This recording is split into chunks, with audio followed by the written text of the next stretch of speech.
there's atrocities against women in every state must be equally condemned.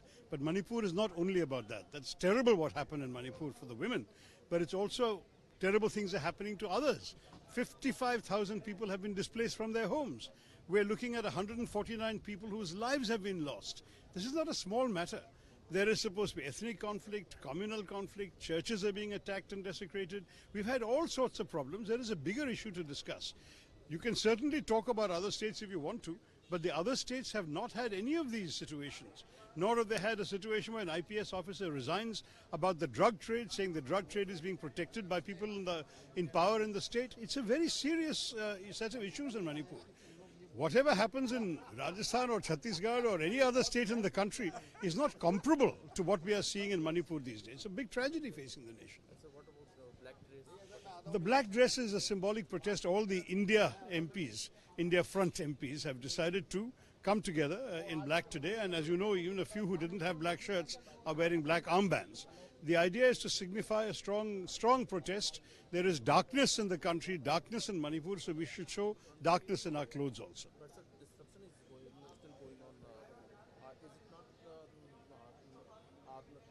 that the discussion is...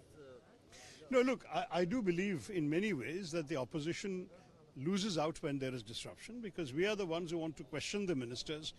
We are the ones who have to raise constituency issues. We are losing our 0 hour. We are losing our all sorts of opportunities to put the government on the spot. But I think the decision was taken by the leaders of all these parties to go for disruption because they felt it was the only way of getting the government to focus on the most burning issue in the country. And the sad truth is the government is still not focused on the burning issue. So we are looking at a situation where the opposition is losing out, the government is losing out, the whole country is losing out. Parliamentary democracy requires serious discussion, requires exchange. And I would say that normally, when this kind of thing happens, certainly in my experience in my first term when we were in power, whenever there was this kind of disruption, immediately efforts were made by the government to find a compromise with the opposition, find some basis on which work can resume. I've seen this repeatedly, time after time, in the UPA government. Here what we are seeing is the opposite, where there is no inclination whatsoever to find a compromise or to reach out. That I think is a great shame. I would urge the government, in the interest of the health of our democracy, the Prime Minister says we are a mother of democracy, a mother would not treat her children this way.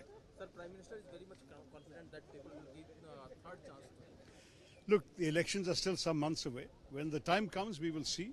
I think the elections were held tomorrow, the Prime Minister may be disappointed. If the elections are held in 9 months' time, who knows, many things happen. As the famous sentence goes, a week is a long time in politics, so 9 months is a very long time.